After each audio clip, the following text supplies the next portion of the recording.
Hi, this is Justin with Oclef. This is part 3 of my video series on harmonizing melodies.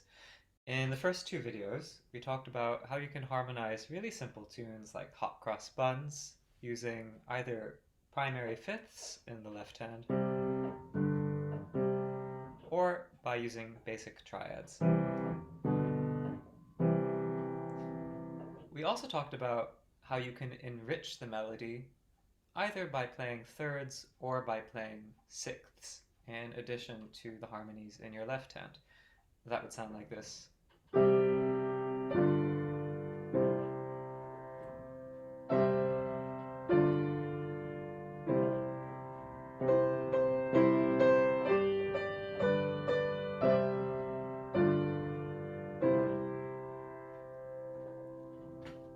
So in this video, what I want to talk about is enriching the left hand, taking the really simple harmonies we're using and turning them into accompaniment patterns. When we do that, what we want to think about is the kind of character we want to portray with the music.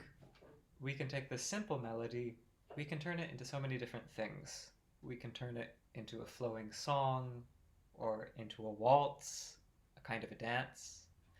Um, we can turn it into something that's more staccato and lively. And these are the characters you want to explore as you embellish this melody. So let's talk about some of the basic patterns. The most simple of these would simply to be taking the triad and breaking it up.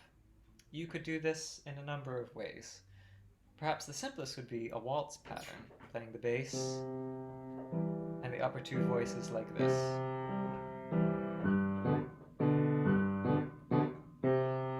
So our new waltz version of hot cross buns could be this.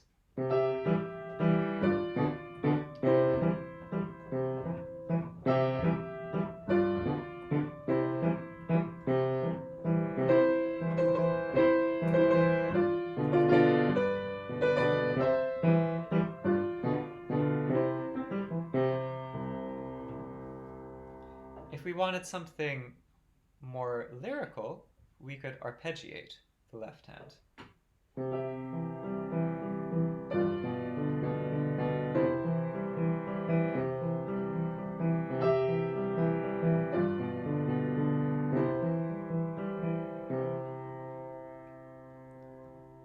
We could also give it a more lively character by removing the pedal and having the left hand play very staccato.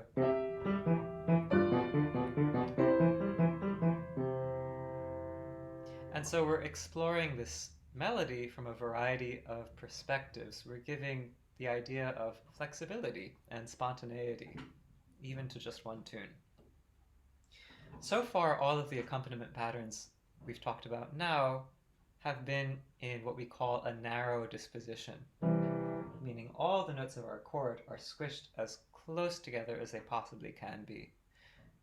If we want to explore a more resonant and spacious sound, we can take these three notes, C, E, G, and we can spread them out.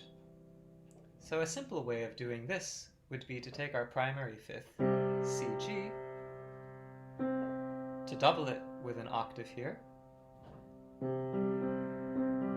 and to play that as a kind of broken pattern.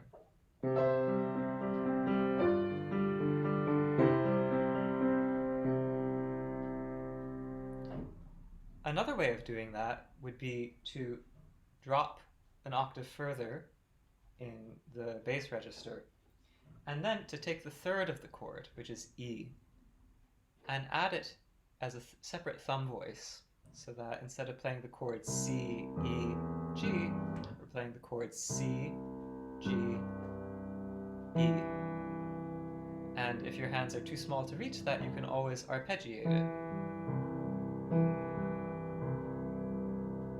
And this is a beautiful way of playing a chord because of the wideness of the register we're using. It really allows the piano to resonate in a very rich way.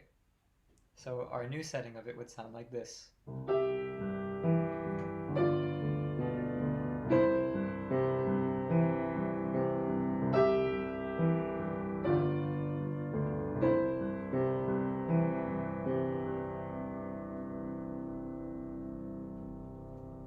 So these are just a few ideas to get you started on creating basic accompaniment patterns.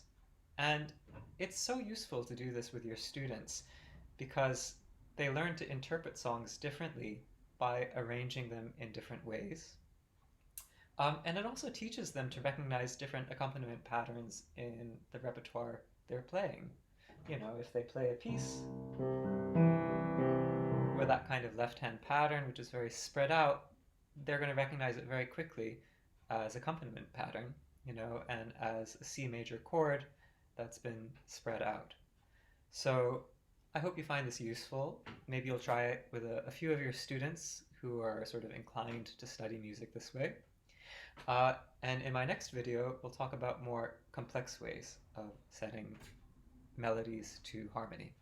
Thank you for joining me today, and I hope to see you in the next video.